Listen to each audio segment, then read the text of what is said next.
إن الحمد لله نحمده ونستعينه ونعوذ بالله من شرور أنفسنا من سيئات أعمالنا من يهده الله فلا مضل له ومن يضلله فلا هادي له وأشهد أن لا إله إلا الله وحده لا شريك له وأشهد أن محمدا عبده ورسوله أما بعد فإن خير الحديث كتاب الله وخير الهدي هدي محمد صلى الله عليه وسلم وشر الأمور محدثاتها وكل محدثة بدعة وكل بدعة ضلالة وكل ضلالة في النار.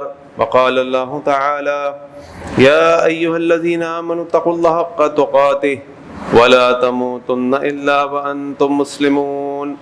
وقال الله تعالى: يا أيها الناس اتقوا ربكم الذي خلقكم من نفس واحدة وخلق منها زوجها وبث منهما رجالا كثيرا ونساء فاتقوا الله الذي تساءلون به والأرحام إن الله كان عليكم رقيبا.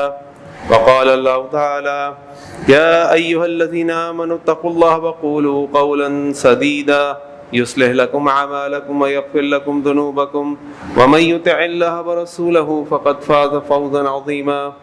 اللهم صل على محمد وعلى آل محمد كما صليت على إبراهيم وعلى آل إبراهيم إنك حميد مجيد.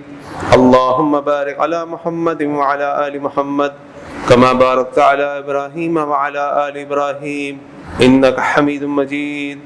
وقال النبي صلى الله عليه وسلم: تركت فيكم أمرين لن تضلوا ما تمسكتم بهما کتاب اللہ و سنتی رب اشرح لی صدری ویسر لی امری واحلل عقدۃ من لسانی یفقہوا قولی سبحانک لا علم لنا الا ما علمتنا انک انت العلیم الحکیم.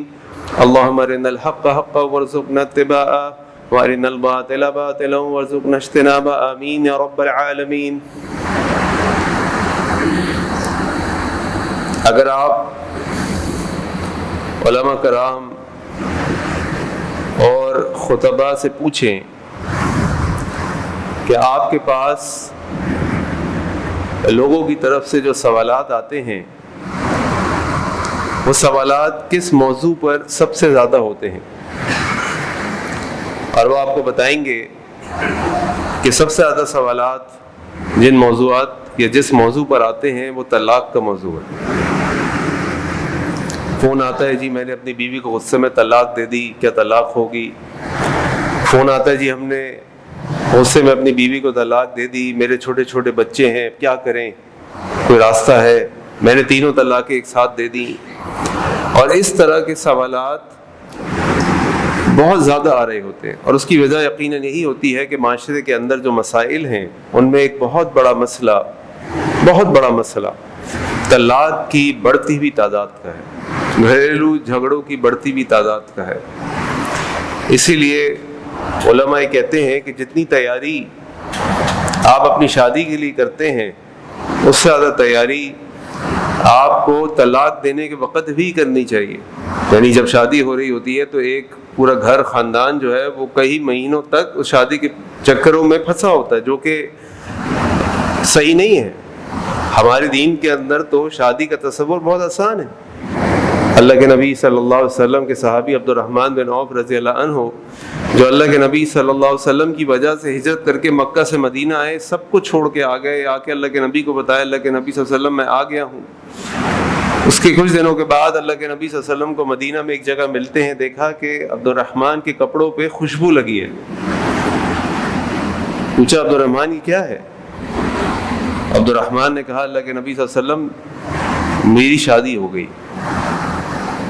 اللہ کے نبی صلی اللہ علیہ وسلم کو عبد الرحمن یہ بتا رہے میری شادی ہو گئی ہے، جن کے لیے اپنا سب کچھ چھوڑ کے مکہ سے مدینہ آئے ان کو بھی نہیں بلایا، ان کو بھی نہیں بتایا، ان سے بھی اجازت نہیں لی.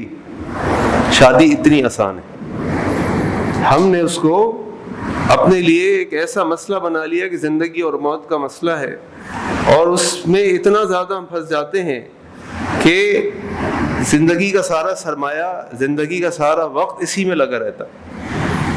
اور جب طلاق کا معاملہ آئے تو ابھی میں آپ کے سامنے شریعت کی روشنی میں جو چیزیں رکھوں گا آپ دیکھیں گے کہ شریعت بھی ہمیں بتاتی ہے کہ جتنی سوچ و بچار تم شادی کے لیے کرتے ہو، اس سے زیادہ سوچ و بچار اور کوشش تمہیں طلاق کے معاملے میں کرنی پڑے گی. اور بہرحال ایک ایسا موضوع ہے جس پہ عام طور پہ بات نہیں ہوتی. عام طور پہ نکاح کے اوپر ہی بات ہوتی ہے، سارا زور ہی نکاح پر ہوتا ہے. کچھ اگر ہم پڑھ سن لیتے ہیں تو نکاح کے بارے میں سن لیتے ہیں، طلاق کے بارے میں تو نہ سنتے ہیں، نہ سمجھتے ہیں، نہ پڑھتے ہیں.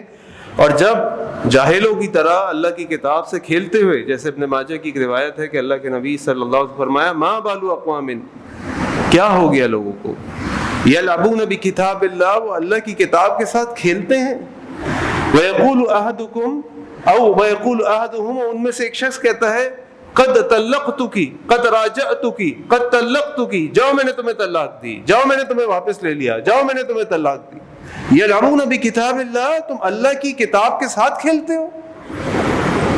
ابن عباس رضی اللہ عنہما کے بعد ایک شخص آیا اور آ کے کہا ابن عباس، میں نے اپنی بیوی کو آسمان پہ موجود ستاروں کی تعداد کے برابر طلاق دے دی،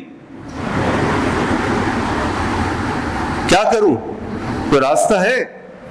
اور ابن عباس نے اس کو غصے میں کہا تم کہتے ہو یا ابن عباس یلعبون کتاب اللہ، تم بار بار آ کے مجھ سے بولتے ہو ابن عباس کوئی راستہ بتاؤ، جبکہ تم اللہ کی کتاب کے ساتھ کھیلتے ہو. یہ کوئی طریقہ ہے کہ تم نے اس شریعت کے احکام کو مذاق بنا لیا؟ آپ قرآن کریم کا مطالعہ کریں، آپ دیکھیں گے کہ اللہ تعالیٰ نے اس طلاق کے بارے میں کتنی آیات اتاری ہیں اور بار بار کہا جب طلاق دینے لگو اتقوا اللہ، اللہ کا خوف، اللہ سے تقوی اختیار کرنا، اللہ سے ڈر جانا، دیکھ کر طلاق دینا، سوچ سمجھ کر دینا. بلکہ اللہ تعالیٰ نے تو قرآن کریم کے اندر ایک پوری سورت طلاق کے نام سے اتار دی، سورہ الطلاق. اللہ اکبر. سورہ نکاح نہیں ملے گی آپ کو، سورہ الطلاق ملے گی. یہ طلاق اس طرح ہے جیسے کہ اگر آپ نے کبھی جہاز میں سفر کیا ہو یا کسی اچھی عمارت کے اندر آپ گئے ہوں تو ہمیشہ ایمرجنسی ایگزٹ ڈور رکھے جاتے ہیں. آگ لگنے کی صورت میں یہاں سے نکلیں گے، کوئی مسئلہ ہو گیا تو ایک دروازہ ہے وہ توڑ کے نکل جائیں، باہر نکلنے کا کوئی نہ کوئی راستہ رکھا جاتا ہے. یہ اس شادی کے معاملے میں ایمرجنسی ایگزٹ ہے کہ اگر اللہ نہ کرے شادی نہ چل سکے، جس کی تمہیں پوری کوشش کرنی ہے کہ تم نے اپنے نکاح کو قائم رکھو کسی بھی طرح، جب تک کہ کچھ ایسے مسائل نہ آ جائیں کہ تمہیں الگ ہونا پڑے، تو پھر اس صورت میں جیسے کہ ایک حدیث آپ سنتے ہیں جس کے بارے میں محدثین کا اختلاف ہے کہ یہ حدیث ہے یا یہ کسی صحابی کا قول ہے کہ ابغض الحلال الی اللہ، اللہ کے ہاں جو بدترین یا خراب ترین حلال ہے وہ ہے الطلاق، طلاق.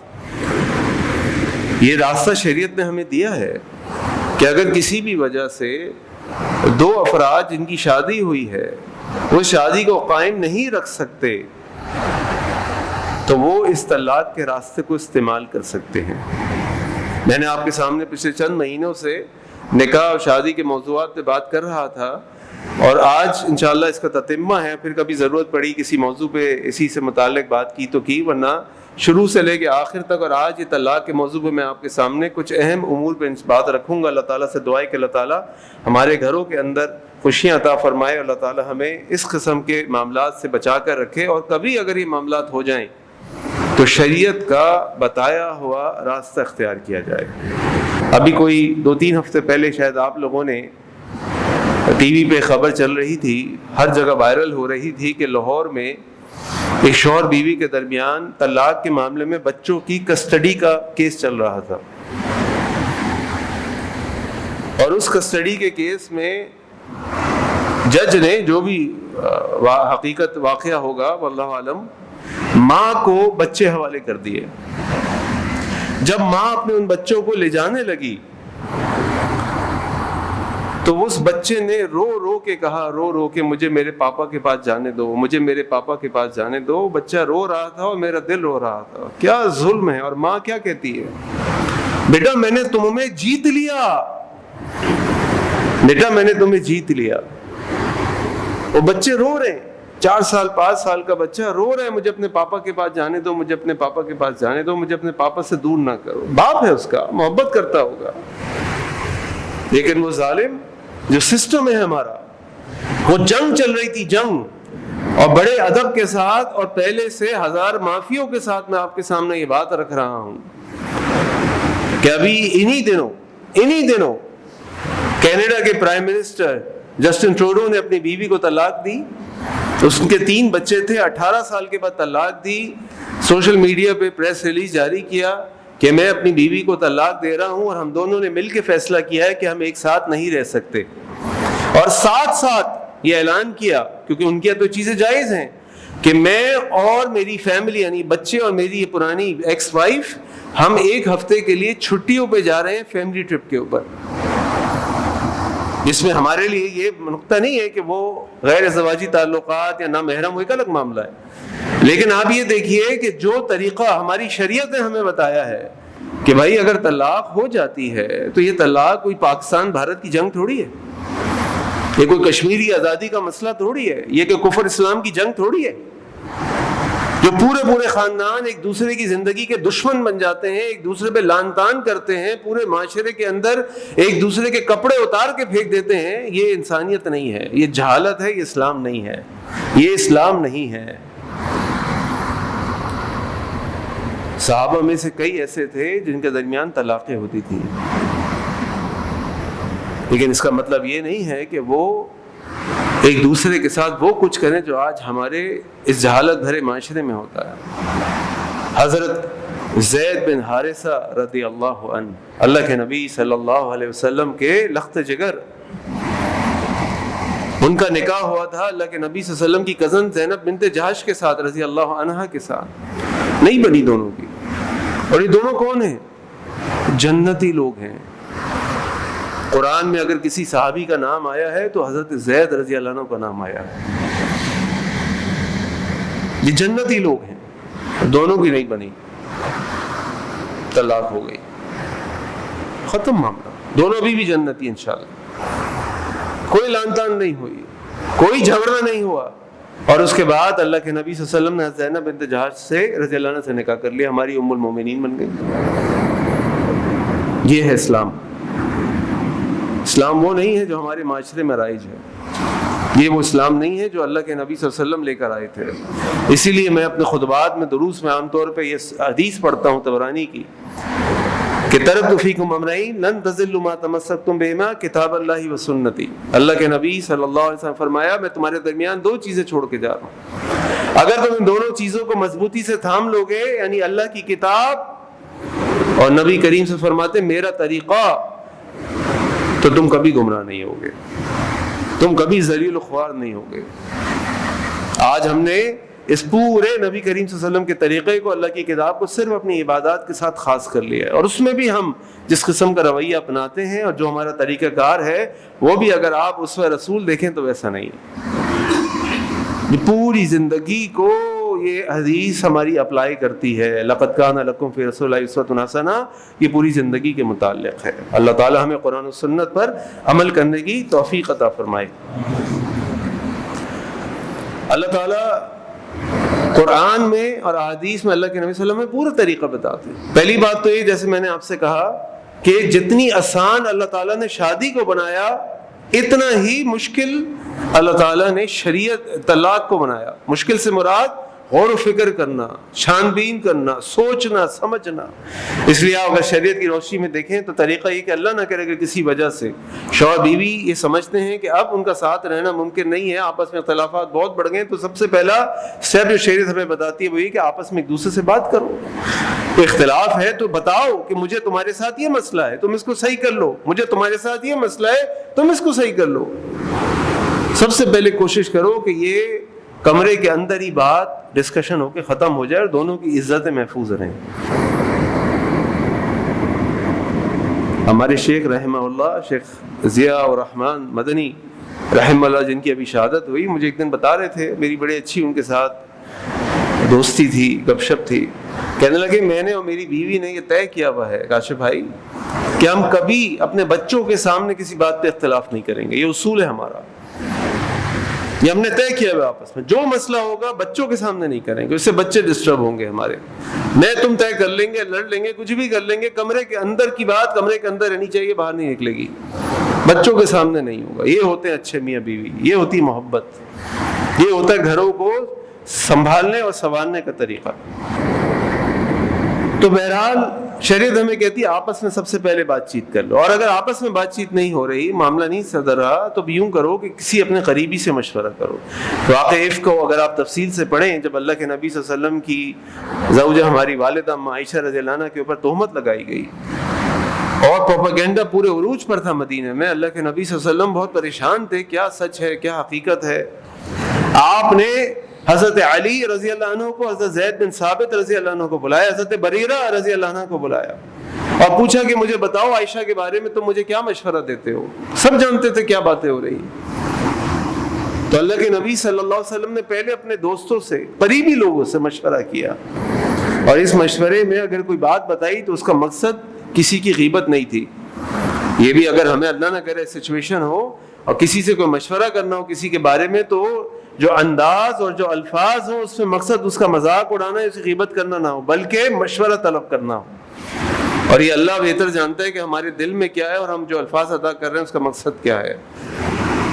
نمبر 3، اللہ تعالیٰ قرآن میں فرماتے ہیں کہ اگر تم دونوں کے درمیان مسئلہ ہو جائے، خفتم شقاق بینہما، کہ تم دونوں کے درمیان کوئی مسئلہ ہو جائے تو کیا کرو، فبعثوا حکما من اہلہ وحکما من اہلہا، تو ایک مرد کی طرف سے ایک آربیٹریٹر، ایک شخص کو مقرر کرو، ایک عورت کی طرف مقرر کرو، ان دونوں کو بٹھاؤ، وہ دونوں سے بات چیت کریں، مسئلے کو سمجھیں، اختلاف کیا ہے، جھگڑا کیا ہے، کیوں طلاق لینا چاہتے ہیں، اور پھر آپس میں بات کر کے پھر فیصلہ کریں کہ بھائی تم دونوں کے درمیان بہتر یہ طلاق لے لو، تم دونوں بہتر یہ ہے کہ دونوں اپنی چیزوں کو چھوڑو اور مل کے رہو، تمہارے بچے ہیں، تمہارا گھر ہے، تمہاری عزت ہے، آگے بڑھو۔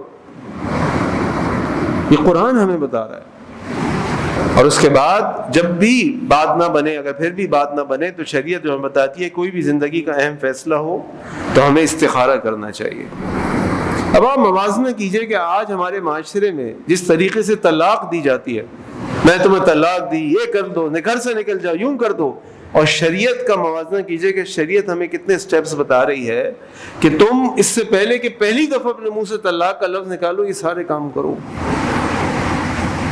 اب یہ بتائیں کہ اس میں سوچ و بچار، کوشش، محنت زیادہ ہے، یا جو شریعت کی روشنی میں نکاح کے معاملے میں کوشش اور سوچ و بچار زیادہ ہے؟ آج شادی کو ہم نے مشکل بنایا ہے، اللہ نے مشکل نہیں بنایا۔ اور شادی کو مشکل بنانے کا نتیجہ یہ ہے کہ زنا آسان ہو گیا ہے اور نکاح مشکل ہو گیا ہے۔ اللہ تعالیٰ ہم سب کے حال پر رحم فرمائے۔ تو یہ ساری محنت کرنے کے بعد، یہ ساری کوشش کرنے کے بعد، پھر اگر اس معاملے کو آگے بڑھانا ہے اور طلاق کی طرف جانا ہے، تو جو طلاق کا طریقہ کار ہے وہ شریعت ہمیں بتاتی ہے۔ سورۃ طلاق کے اندر اللہ تعالیٰ فرماتے ہیں، یا ایھا النبی، اے نبی، اذا طلقتم النساء، اگر تم اپنی بیوی کو طلاق دو، فطلقوا لعدتہن، تو دیکھو ان کو طلاق ان کی عدت میں دینا، واحصوا العدہ، اور ان کی عدت کا شمار کرنا۔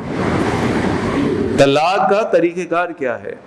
طلاق کا طریقہ یہ ہے کہ انسان اپنی زبان سے ایک طلاق کا لفظ ادا کرے اس صورت میں کہ جب اس نے عورت کی، بیوی کے جو طہر کی حالت ہے، نمبر 1 طہر کی حالت میں کرے، ایام کی حالت میں نہ کرے، کیونکہ اس حالت میں عورت بہت زیادہ ڈسٹرب ہوتی ہے، جذباتی ہوتی ہے، کمزوری ہوتی ہے۔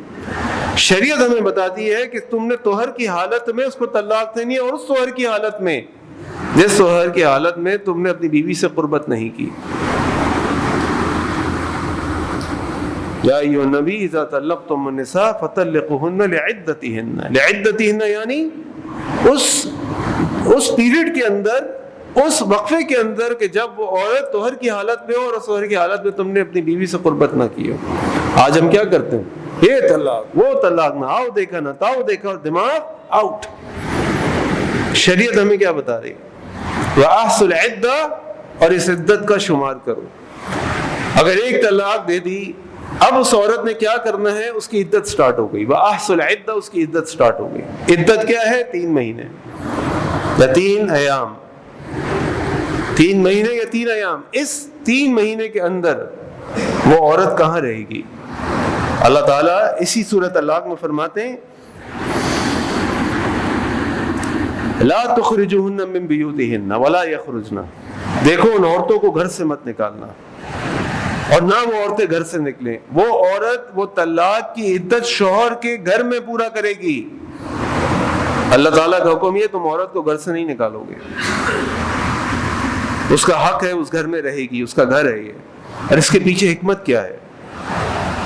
اگر وہ عورت اس گھر کے اندر رہتی ہے اور تم نے ایک طلاق دی ہے، وہ عورت اس گھر کے اندر رہے گی، ٹھیک ہے تم اپنا کمرہ الگ کر لو، بستر الگ کر لو، لیکن اس گھر کے اندر رہے گی اور تمہارا اس سے پردہ بھی نہیں ہے، وہ گھر کے امور بھی انجام دے سکتی ہے، کیونکہ تم اس کے نان نفقے کا ذمہ دار ہو ابھی۔ اور شریعت نے اتنی خوبصورتی رکھی ہے کہ اس 3 مہینے کے اندر تمہیں احساس ہو کہ نہیں میں اس کے بغیر نہیں رہ سکتا، یا اس کو احساس ہو کہ میں تمہارے بغیر نہیں رہ سکتی، اس کو احساس ہو، تم دونوں کو احساس ہو کہ ہمارے بچوں کا کیا ہوگا۔ تمہارے پاس 3 مہینے ہیں، سوچو، غور و فکر کرو، آپس میں پھر بات چیت کر لو۔ ہاں تم اس کے ساتھ کوئی قربت نہیں کر سکتے، اور یہ طلاق مرد کا حق ہے، طلاق مرد کا اختیار ہے۔ اور اس ایک طلاق کے بعد جو عدت گزر رہی ہے، اس عدت کے اندر شوہر اپنی بیوی سے رجوع بھی کر سکتا ہے، یہ بھی شوہر کے پاس اختیار ہے، عورت منع نہیں کر سکتی۔ شوہر کہے میں تمہیں واپس لیتا ہوں، شوہر اس کی قربت کر لے، شوہر اس کو ایسا اشارہ کر دے جس سے یہ ظاہر ہو جائے کہ وہ رجوع کر رہا ہے، تو وہ رجوع ہو گیا، لیکن ایک طلاق ہو گئی۔ اور جو حالت ایام میں طلاق دیتا ہے، حالت حیض میں، یہ طلاق گناہ والی طلاق ہے، یہ طلاق بدعی ہے، اس کا گناہ ملے گا۔ ہاں یہ طلاق واقع ہو جائے گی، جی ہو جائے گی، اور تمام علماء کا، تمام فقہا کا اس کے اوپر اجماع ہے کہ اگر ایک مجلس میں کوئی شخص کئی طلاقیں دے دیتا ہے، تو یہ ساری ایک ساتھ طلاقیں دینا گناہ ہے، بدعت ہے، حرام ہے۔ اس پہ الگ ایک اختلاف ہے فقہا کا، جو اس وقت موقع نہیں ہے کہ 3 طلاقیں 3 شمار ہوں گی یا 3 طلاقیں 1 شمار ہوگی، ایک الگ مسئلہ ہے، لیکن اس پہ اجماع ہے کہ ایک وقت میں ساری طلاقیں دینا طلاق بدعی ہے، یہ وہ طریقہ نہیں ہے جو شریعت نے ہمیں بتایا ہے۔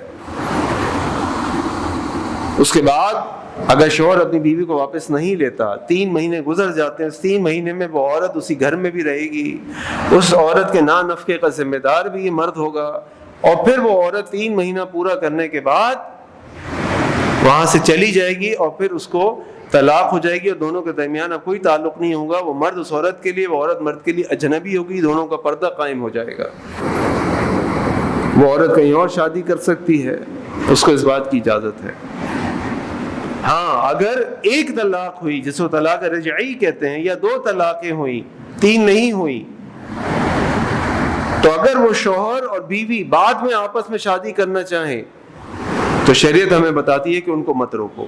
اللہ کے نبی صلی اللہ علیہ وسلم کے ایک صحابی حضرت معقل بن یسار رضی اللہ عنہ کی بہن کو کسی نے طلاق دے دی، اس کے شوہر۔ اس کے بعد دونوں نے آپس میں فیصلہ کیا، شوہر بیوی نے، کہ وہ عدت گزر گئی، ہم دوبارہ نکاح کر لیں، نکاح جدید ہوگا، مہر جدید ہوگا، ہم دوبارہ نکاح کر لیں۔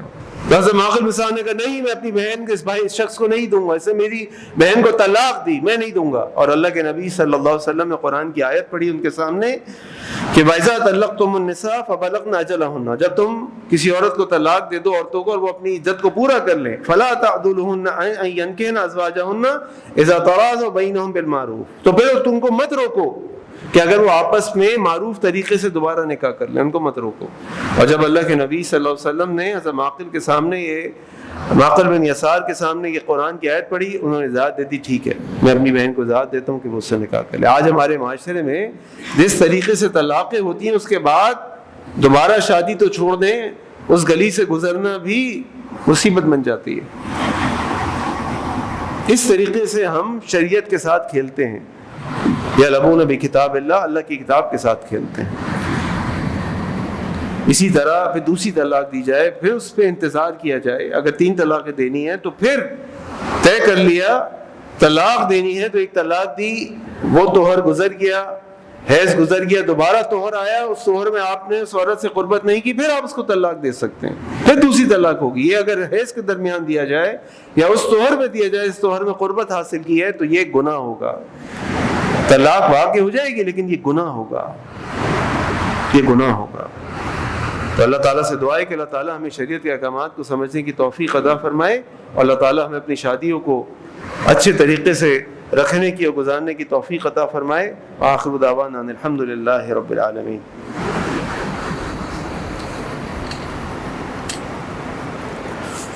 الحمد للہ رب العالمین والصلاة والسلام علی سید الانبیاء المرسلین، اما بعد۔ طلاق مرد کا اختیار ہے اور رجوع کرنا بھی مرد کا حق ہے، وہ اس کو استعمال کر سکتا ہے، لیکن ظاہری سی بات ہے کہ جہاں انسان کو اختیارات دیے جاتے ہیں وہاں اس کی ذمہ داری بھی بڑھ جاتی ہے۔ تو اختیار کا معنی یہ نہیں ہے کہ اس کو بے دریغ استعمال کیا جائے، اس کو اپنی مرضی سے استعمال کیا جائے، اس کو جاہلیت سے استعمال کیا جائے۔ اس کا مطلب یہ ہے کہ اب آپ کی ذمہ داری بڑھ گئی ہے، آپ کا سوال اللہ کے ہاں بڑھ گیا ہے، تو اس کو بہت طریقے سے استعمال کیا جائے۔ لیکن ساتھ ساتھ یہ سمجھ لیں کہ اگر کوئی خاتون کسی بھی وجہ سے اپنے شوہر کے ساتھ نہیں رہنا چاہتی، اور اس کی کئی شرعی جائز وجوہات ہو سکتی ہیں، جان کا خطرہ ہے، بہت زیادہ مار کٹائی ہے، گالم گلوچ ہے، ذہنی طور پہ بہت پریشان کیا ہوا ہے، اور بہت سارے مسائل ہیں۔ اللہ کے نبی صلی اللہ علیہ وسلم کے پاس ثابت بن قیس رضی اللہ عنہ کی بیوی آئیں اور آ کے کہنے لگیں کہ اللہ کے نبی صلی اللہ علیہ وسلم، مجھے ثابت کے دین اور خلق سے کوئی تکلیف نہیں ہے، لیکن میں اس کے ساتھ رہنا نہیں چاہتی۔ ان کے ساتھ ان کا کوئی پرسنل مسئلہ تھا۔ اللہ کے نبی صلی اللہ علیہ وسلم فرمایا تو تمہیں ثابت نے جو مہر دیا تھا وہ مہر تمہیں واپس کرنا ہوگا۔ اور ثابت نے ان کو ایک بہت ہی قیمتی باغ مہر میں دیا تھا، انہوں نے کہا میں وہ مہر واپس کرنے کو تیار ہوں۔ پھر انہوں نے ثابت سے کہا ٹھیک ہے ثابت، تم ان کو طلاق دے دو۔ اس سے ہمیں پتہ چلا کہ ایک ہماری شریعت کے اندر، دین کے اندر عورت کی کتنی اہمیت ہے۔ عورت غلام نہیں ہے، عورت گھر کی باندی نہیں ہے۔ ہاں، شوہر کی خدمت کرنا، شوہر کے تابع رہنا اس کی پوزیشن ہے، اسٹیٹس ہے دین کے اندر، لیکن بحیثیت انسان اس کی اپنی ایک سینکٹیٹی ہے، اس کی اپنی ایک تقدس ہے، اس کی اپنی ایک حیثیت ہے۔ اگر کسی وجہ سے وہ عورت اپنے شوہر کے ساتھ نہیں رہنا چاہتی، جو شریعت کی نگاہ میں جائز وجوہات ہیں، تو وہ خلا حاصل کر سکتی ہے، اس کو زبردستی نہیں قید کیا جا سکتا۔ تو لہٰذا آپ یہ دیکھیے کہ جس طریقے سے ہمارے معاشرے میں آج طلاق کے مسائل ہیں اور جس طریقے سے طلاقیں دی جاتی ہیں، اس کے مقابلے میں شریعت ہمیں طلاق کے بارے میں کتنی تفصیل اور کتنے صبر اور کتنی ٹریننگ دیتی ہے کہ تم نے طلاق کے معاملے میں کتنا غور و فکر کرنا ہے، کتنی سنجیدگی سے فیصلہ کرنا ہے، اور کتنی بڑی یہ ذمہ داری ہے۔ حضرت علی رضی اللہ عنہ فرماتے ہیں کہ اگر کوئی شخص سنت طریقے سے طلاق دے تو کبھی طلاق کے بعد پچھتائے گا نہیں، کبھی نہیں پچھتائے گا، کیونکہ وہ سارے غور و فکر کر چکا ہے، وہ سارا ٹائم گزار چکا ہے جس میں اس نے ساری آگے کی پلاننگ کی ہے کہ میں اپنی زندگی کو طلاق کے بعد کیسے گزاروں گا۔ اسی طرح تابعین میں سے ایک تابعی کے بارے میں آتا ہے کہ وہ اپنی بیوی کو طلاق دینے کا ارادہ کر رہے تھے۔ ان کے ایک دوست آئے ان کے پاس اور آ کے کہنے لگے کہ تم اپنی بیوی کو طلاق کیوں دے رہے ہو؟ انہوں نے کہا کہ کیا میں تمہیں اپنے گھر والوں کی خرابیاں بتاؤں؟ اور آج اگر ہماری یہ معاملہ ہو تو ہم کس طرح سامنے والوں کے ساتھ معاملہ کرتے ہیں۔ جب انہوں نے طلاق دے دی تو پھر وہ دوست آئے، کہنے لگا یار کیوں طلاق دے دی تم نے، وجوہات تو بتاؤ کیا ہوا۔ انہوں نے کہا کہ وہ عورت طلاق دینے کے بعد میرے لیے اجنبیہ ہو چکی ہے اور میں کسی کی غیبت نہیں کر سکتا۔ آپ اخلاق دیکھیں، آپ کردار دیکھیں، یہ ہمارا اسلاف کا طریقہ ہے، یہ ہماری شریعت کا طریقہ ہے۔ اور قرآن ہمیں کیا کہتا ہے؟ اللہ اکبر، اللہ اکبر۔ قرآن ہمیں کیا کہتا ہے کہ اگر تم اپنی بیوی کو طلاق دو تو قرآن ہمیں کہتا ہے وَمَتِّعُوهُنَّ تو ان کو کچھ سامان دے دو، کچھ مال دے دو، کچھ تحفے دے دو۔ عَلَى الْمُوسِعِ قَدَرُهُ، جس شخص کے پاس وسعت مال ہے وہ اپنی حیثیت کے مطابق دے دے۔ وَعَلَى الْمُقْتِرِ قَدَرُهُ، جس کے پاس مال نہیں ہے، جس کے پاس مال نہیں ہے وہ اپنی حیثیت کے مطابق دے دیں، لیکن کچھ دے کے رخصت کرو، چھین کے رخصت نہ کرو، لڑ کے رخصت نہ کرو، اس کا مہر دبا لو، اس کے زیورات دبا لو، اس کی چیزیں دبا لو۔ یہ شریعت کا قرآن یہ کہہ رہا ہے وَمَتِّعُوهُنَّ، جب تم اس کو رخصت کرو تو ہر شخص اپنی حیثیت کے مطابق دے کے رخصت کرے۔ اور ایک اور بڑی اہم چیز، معذرت کے ساتھ ٹائم نکل رہا ہے چونکہ اس موضوع کو میں مکمل کرنا چاہ رہا ہوں، آج ہمارے معاشرے کے اندر اگر کوئی شخص اپنی بیوی کو طلاق دے دے یا عورت بیوہ ہو جائے تو اس کی معاشرے میں آج کوئی حیثیت نہیں ہوتی۔ اللہ تعالیٰ ہمارے حال پر ہیں، فرمائے کوئی اس عورت سے شادی کرنے کو تیار نہیں ہوتا، جبکہ ایسی بات شریعت میں نہیں ہے۔ جیسے میں نے آپ کے سامنے پہلے بھی عرض کیا کہ صحابی اور صحابیات کی طلاقیں ہوتی تھیں، خلا ہوتے تھے، اس کے باوجود وہ جنتی تھے، اس کے باوجود ان کے سٹیٹس میں، ان کی حیثیت میں، ان کی عزت پہ کوئی حرف نہیں آتا تھا۔ ٹھیک ہے، دو لوگ ساتھ چلے، انہوں نے نکاح کیا، نکاح کرنے کے بعد حالات ایسے بنے، معاملات ایسے بنے، ان کو لگا کہ ہم ساتھ نہیں چل سکتے، پورے عزت و احترام کے ساتھ، پورے اخلاق کے ساتھ ایک دوسرے کو طلاق دی، ایک دوسرے سے الگ ہوئے، معاملہ ختم ہو گیا۔ نہ کسی نے کسی پر غیبت کی، نہ کسی نے کسی کے بچوں کو چھینا، جو شریعت نے طریقہ مقرر کیا اس کے مطابق ایک دوسرے کے ساتھ معاملات کیے۔ سوچیں آپ، حضرت زبیر بن عوام رضی اللہ عنہ، حضرت زبیر بن عوام اللہ کے نبی صلی اللہ علیہ وسلم کے حواری، اور حضرت اسماء بنت ابی بکر رضی اللہ عنہا، اللہ اکبر، دونوں کتنے عظیم صحابی اور صحابیہ ہیں، دونوں کے درمیان طلاق ہو گئی، دونوں کے درمیان طلاق ہو گئی۔ کیا آپ نے سنا ان دونوں کے بارے میں؟ فلاں نے اس کو کہا، فلاں نے اس کو کہا، فلاں نے اس کو کہا، فلاں نے اس کو کہا۔ لیکن آج ہمارے معاشرے کے اندر شریعت کا نام لے کر اپنی جو ہماری کلچرل پریکٹسز ہیں، جو ہماری خاندانی اور برادری کی پریکٹسز ہیں، اس کو ہم فوقیت دیتے ہیں اور شریعت کا نام لیتے ہیں کہ یہ شریعت ہے، ہمیں شریعت نے حق دیا ہے۔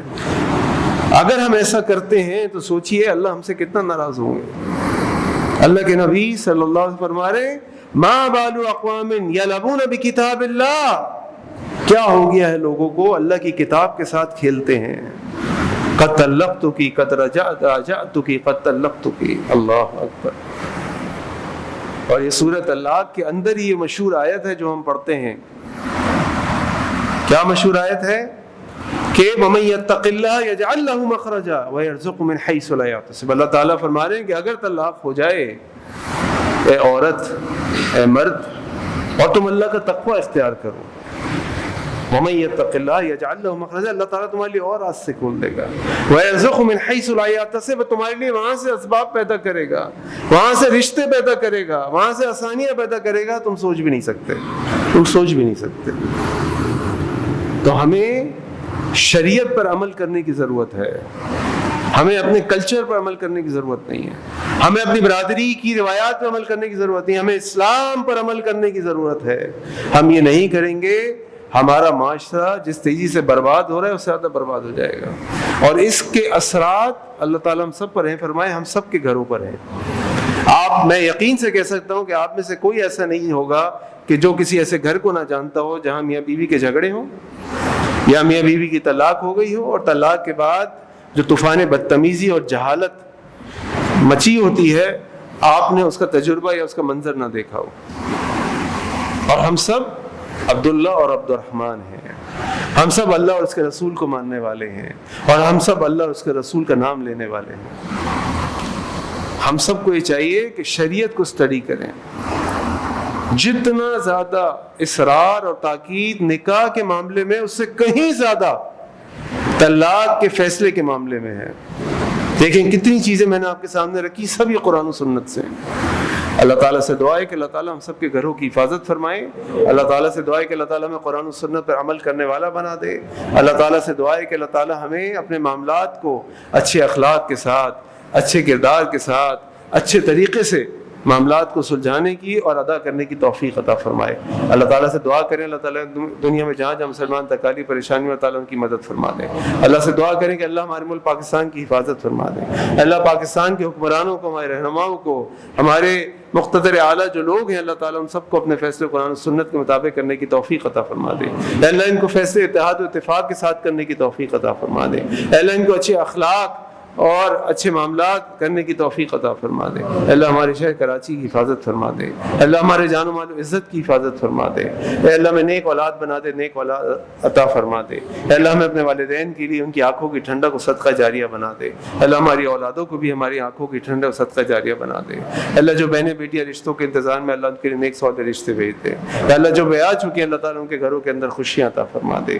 اے اللہ ہمارے تمام معاملات میں خیر و برکت عطا فرما دے. اے اللہ ہمیں ہر قسم کی بدعت سے, شرک سے, ریاکاری سے بچا لے. اے اللہ ہمیں توحید پر پوری طرح عمل کرنے کی توفیق عطا فرما دے. اے اللہ کے نبی صلی اللہ علیہ وسلم سے محبت, ان کی سنتوں سے محبت اور ان کی سنتوں پر عمل کرنے والا بنا دے. اللہ تمام بیماروں کو شفا کاملہ عاجلہ عطا فرما دے. ان اللہ یأمر بالعدل والإحسان وإیتاء ذی القربى وینہی عن الفحشاء والمنکر والبغی یعظکم لعلکم تذکرون. سبحان ربک رب العزة عما یصفون وسلام علی المرسلین والحمد للہ رب العالمین.